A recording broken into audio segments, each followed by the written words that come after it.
صلی اللہ علیہ محمد صلی اللہ علیہ وسلم۔ اس کے ایک ساتھی نے کہا کہ حر کیا بات ہے، میں تم کو بہت بہتاب مضطرب دیکھ رہا ہوں۔ میں نے تمہیں بڑے بڑے مارکوں میں دیکھا، کسی مارکے میں تم نے بہتابی کا اظہار نہیں کیا، تم سے اضطراب کا اظہار نہیں ہوا، بڑے مضطرب بے قرار نظر آ رہے ہو، کیا بات ہے؟ حر نے کہا کہ کیا بتاؤں، میرے ایک طرف جنت ہے، ایک طرف دوزخ ہے، اور میں درمیان میں مبتلا ہوں، اس کشمکش میں مبتلا ہوں کہ کیا کروں۔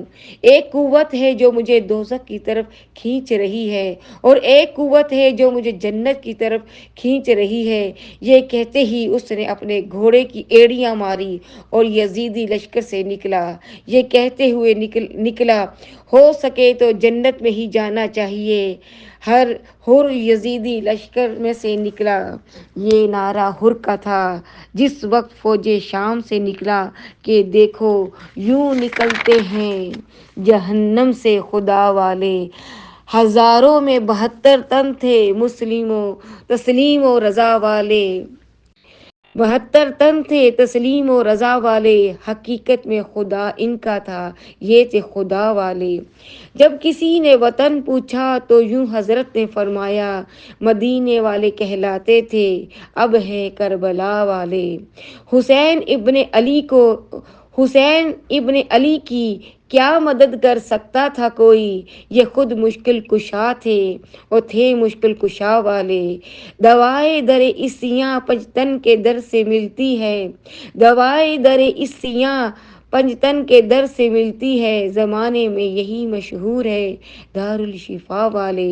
حقیقت میں خدا ان کا تھا اور یہ تھے خدا والے۔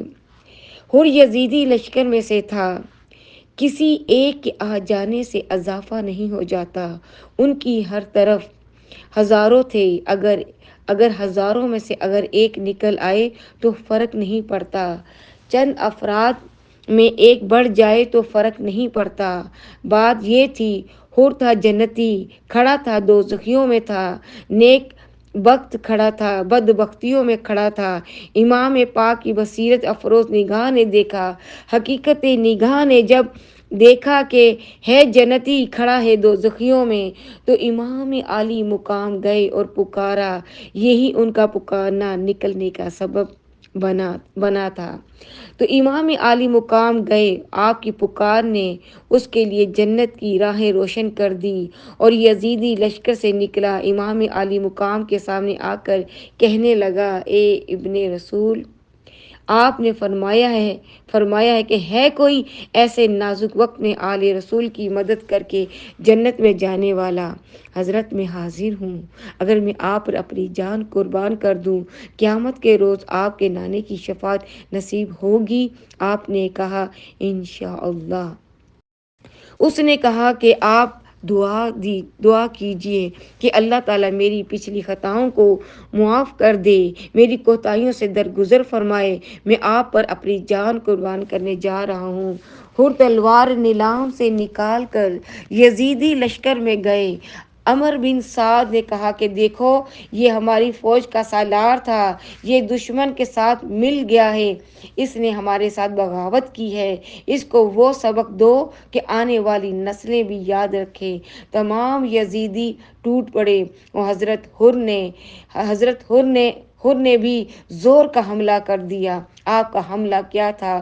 یوں سمجھو کہ قہر خدا تھا جو یزیدی لشکر پر نازل ہو گیا تھا، غرض یہ کہ آپ ان کے ساتھ لڑتے ہوئے، زخموں سے چور چور ہوتے ہوئے جام شہادت نوش کر جاتے۔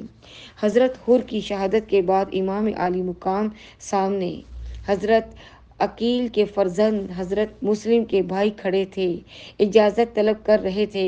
امام عالی مقام نے ان کو بھی اپنے سینے کے ساتھ لگایا اور پیشانی پر بوسہ دیا اور اجازت دی۔ وہ ابھی میدان جنگ میں اپنی قوت و طاقت کا مظاہرہ کیا اور بہت سے یزیدیوں کو واصل جہنم کیا۔ جام شہادت کر کے وہ بھی جنت الفردوس میں چلے گئے۔ اب امام عالی مقام کے بھائی امام پاک سے مل کر اجازت لے کر میدان کی طرف روانہ ہوئے۔ شیر خدا کے فرزندوں نے یہ ثابت کر دیا کہ ہمارے بازو میں شیر خدا کی قوت ہے۔ شیر خدا کے بہادر فرزندوں نے وہ بہادری، وہ شجاعت دکھائی کہ کربلا کے ذرہ آج بھی ان کو یاد کرتے ہیں۔ آپ نے بہت سے یزیدیوں کو قتل کیا، واصل جہنم کیا، پھر وہ بھی جام شہادت نوش کر گئے۔ بھائیوں کی شہادت کے بعد امام عالی مقام کے سامنے آپ کے بھتیجے تھے، حضرت امام حسن مجتبیٰ کی آنکھوں کے تارے، حضرت فاطمۃ الزہرا کے پوتے، حضرت علی مرتضیٰ کے پوتے، امام حسن کی آنکھوں کے تارے، امام کے حقیقی بھتیجے تھے۔ چچا جان، ہمیں بھی رخصت کیجیے۔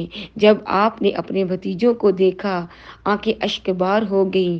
اشک بار آنکھوں سے فرمایا کہ میرے بھتیجوں، میرے پیارے بچوں، تم تو میرے ساتھ آئے تھے کہ چچا کے ساتھ چلیں گے۔ چچا محبوں کے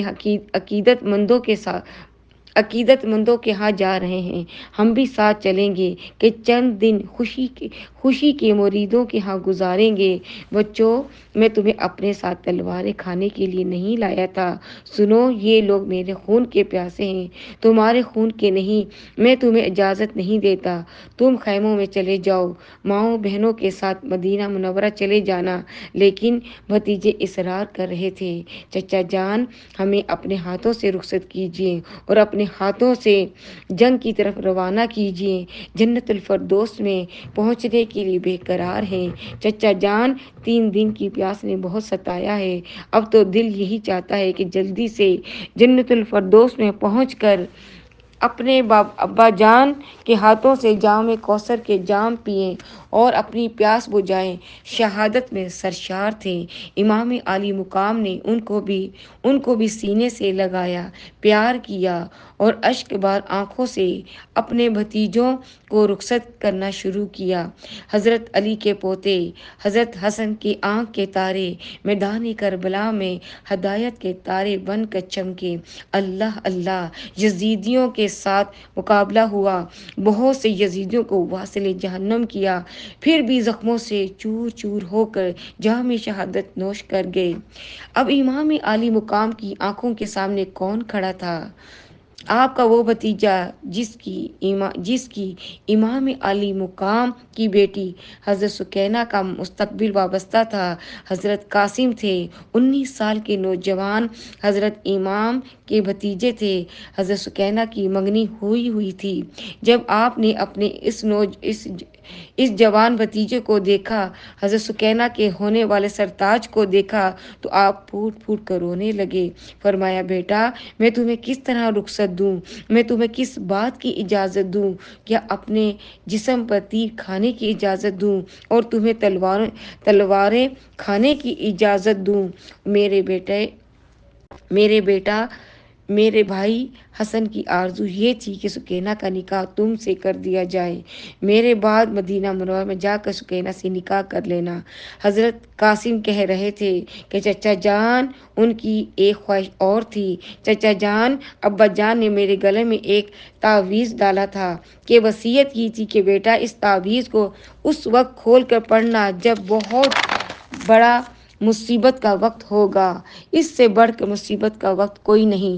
چچا جان، اس تعویذ میں لکھا ہے، میں نے اس تعویذ کو جو کھول کر پڑھا ہے، اس میں لکھا ہے کہ اے میرے بیٹے قاسم، ایک وقت آئے گا، میرا بھائی کربلا میں دشمنوں میں گھیر جائے گا، اس وقت دشمن اس کی جان کے دشمن ہوں گے، تو میرے بیٹا، اگر میرے بیٹے ہو تو اس وقت اپنی جان کو عزیز نہ سمجھنا، اپنی جان اپنے چچا پر قربان کر دینا، کیونکہ اس وقت جو حسین علیہ السلام پر قربان ہوں گے، اللہ تعالیٰ کی بارگاہ میں اس کا بہت درجہ ہوگا۔ چچا جان، مجھے بھی اپنے ہاتھوں سے رخصت کیجیے، میں آپ کے بعد زندہ نہیں رہنا چاہتا، آپ مجھے رخصت کیجیے، میں جنت الفردوس میں جا کر اپنی پیاس بجھاؤں اور جا کر اپنے ابا کے قدموں میں گر کر کہوں، ابا، تمہاری آرزو پوری کر کے آیا ہوں اور چچا جان پر قربان ہو کر آیا ہوں۔ امام عالی مقام نے اپنے اس نوجوان بھتیجے کو بھی سینے سے لگایا اور میدان کی طرف رخصت کر دیا۔ امام قاسم امام قاسم نے یزیدی لشکروں کے بڑے بڑے بہادروں کے ٹکڑے ٹکڑے کر دیے۔ اس نوجوان نے بھوکے اور پیاسے ہونے کے باوجود وہ بہادری دکھائی۔ یزیدی لشکر کے بڑے بڑے بھی حیران تھے۔ آخر یہ نوجوان بھی زخموں سے چور چور ہو کر گھوڑے سے گرا اور جنت الفردوس میں پہنچ گیا۔ امام علی مقام نے یہ چاروں بھتیجے بھی شہید ہو گئے۔ چاروں بھتیجوں کے بعد آپ کی حقیقی بہن حضرت زینب اپنے مہر و ماں کو لیے کھڑی تھی، مجھ پر مصیبتوں کے پہاڑ نہ توڑو۔